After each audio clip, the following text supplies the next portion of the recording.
Chapter 22. David left Gath and escaped to the cave of Adullam.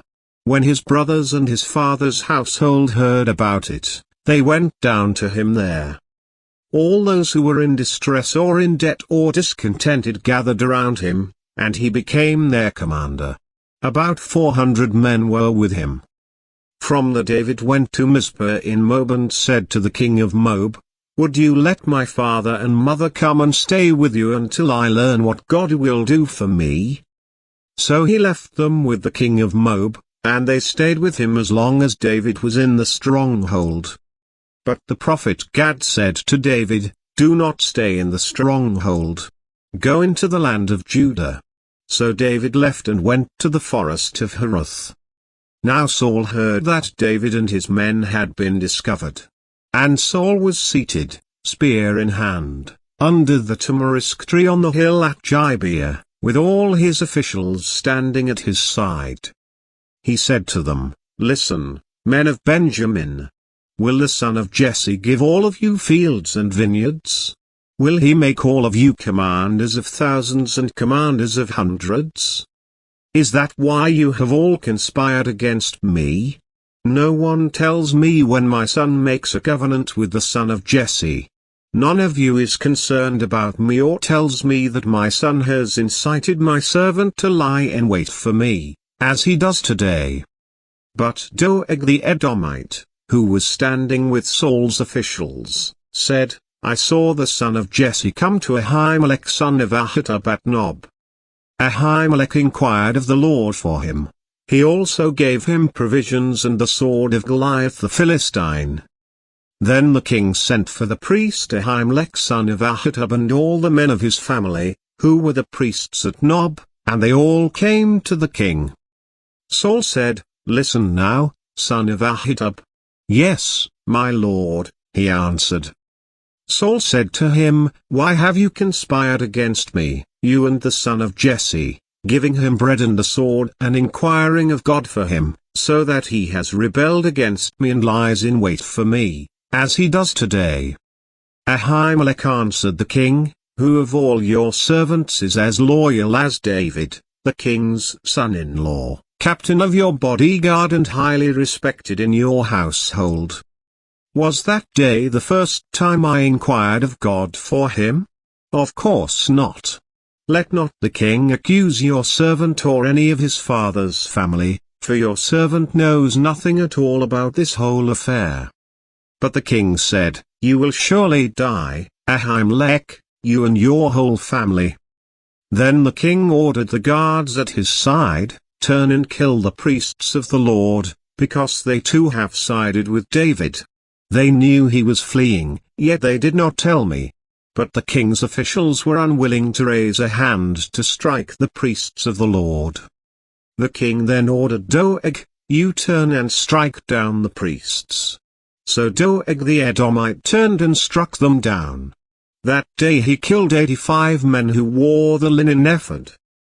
He also put to the sword Nob, the town of the priests, with its men and women, its children and infants, and its cattle, donkeys and sheep.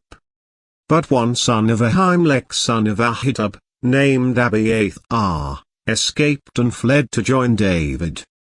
He told David that Saul had killed the priests of the Lord. Then David said to Abiathar, "That day, when Doeg the Edomite was there, I knew he would be sure to tell Saul. I am responsible for the death of your whole family. Stay with me, don't be afraid. The man who wants to kill you is trying to kill me too. You will be safe with me." Chapter 23. When David was told, "Look, the Philistines are fighting against Keilah and are looting the threshing floors," he inquired of the Lord, saying, "Shall I go and attack these Philistines?" The Lord answered him, "Go, attack the Philistines and save Keilah." But David's men said to him, "Here in Judah we are afraid. How much more, then, if we go to Keilah against the Philistine forces?"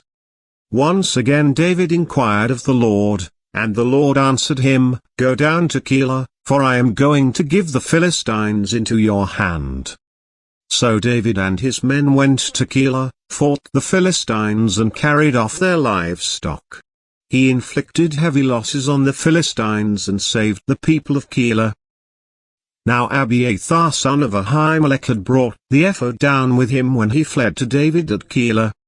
Saul was told that David had gone to Keilah, and he said, "God has delivered him into my hands, for David has imprisoned himself by entering a town with gates and bars."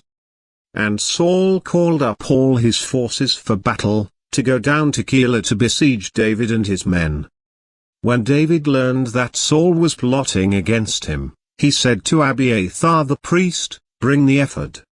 David said, "Lord, God of Israel, your servant has heard definitely that Saul plans to come to Keilah and destroy the town on account of me.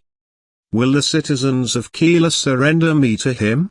Will Saul come down, as your servant has heard?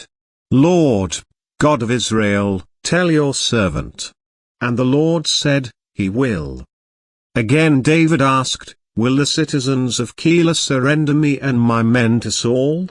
And the Lord said, "They will." So David and his men, about 600 in number, left Keilah and kept moving from place to place. When Saul was told that David had escaped from Keilah, he did not go there. David stayed in the wilderness strongholds and in the hills of the desert of Ziph. Day after day Saul searched for him, but God did not give David into his hands. While David was at Horesh in the desert of Ziph, he learned that Saul had come out to take his life. And Saul's son Jonathan went to David at Horesh and helped him find strength in God. "Don't be afraid," he said. "My father Saul will not lay a hand on you. You will be king over Israel, and I will be second to you. Even my father Saul knows this." The two of them made a covenant before the Lord. Then Jonathan went home, but David remained at Horesh. The Ziphites went up to Saul at Gibeah and said, "Is not David hiding among us in the strongholds at Horesh, on the hill of Hachilah, south of Jeshimon? Now, your majesty, come down whenever it pleases you to do so, and we will be responsible for giving him into your hands." Saul replied, "The Lord bless you for your concern for me. Go and get more information. Find out where David usually goes and who has seen him there. They tell me he is very crafty. Find out about all the hiding places he uses and come back to me with definite information. Then I will go with you. If he is in the area, I will track him down among all the clans of Judah." So they set out and went as if ahead of Saul. Now David and his men were in the desert of Maon, in the Arabah south of Jeshimon. Saul and his men began the search, and when David was told about it, he went down to the rock and stayed in the desert of Maon. When Saul heard this, he went into the desert of Maon in pursuit of David. Saul was going along one side of the mountain, and David and his men were on the other side, hurrying to get away from Saul. As Saul and his forces were closing in on David and his men to capture them, a messenger came to Saul, saying, "Come quickly. The Philistines are raiding the land." Then Saul broke off his pursuit of David and went to meet the Philistines. That is why they call this place Selahamalkoth. And David went up from there and lived in the strongholds of En-gedi. Chapter 24. After Saul returned from pursuing the Philistines, he was told, "David is in the desert of En-gedi." So Saul took 3,000 able young men from all Israel and set out to look for David and his men near the crags of the wild goats. He came to the sheep pens along the way. A cave was there, and Saul went in to relieve himself. David and his men were far back in the cave. The men said, "This is the day the Lord spoke of when he said to you, 'I will give your enemy into your hands for you to deal with as you wish.'" Then David crept up unnoticed and cut off a corner of Saul's robe. Afterward, David was conscience-stricken for having cut off a corner of his robe. He said to his men, "The Lord forbid that I should do such a thing to my master, the Lord's anointed, or lay my hand on him, for he is the anointed of the Lord." With these words David sharply rebuked his men and did not allow them to attack Saul. And Saul left the cave and went his way. Then David went out of the cave and called out to Saul, "My lord the king?" When Saul looked behind him, David bowed down and prostrated himself with his face to the ground. He said to Saul, "Why do you listen when men say, 'David is bent on harming you'? This day you have seen with your own eyes how the Lord delivered you into my hands in the cave. Some urged me to kill you, but I spared you. I said, I will not lay my hand on my Lord, because he is the Lord's anointed. See, my father, look at this piece of your robe in my hand. I cut off the corner of your robe but did not kill you. See that there is nothing in my hand to indicate that I am guilty of wrongdoing or rebellion. I have not wronged you, but you are hunting me down to take my life. May the Lord judge between you and me.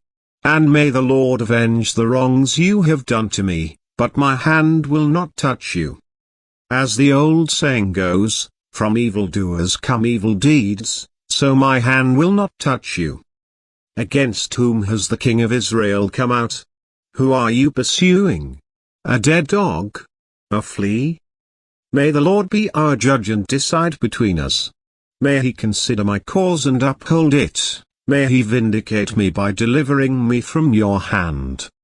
When David finished saying this, Saul asked, "Is that your voice, David my son?" And he wept aloud. "You are more righteous than I," he said.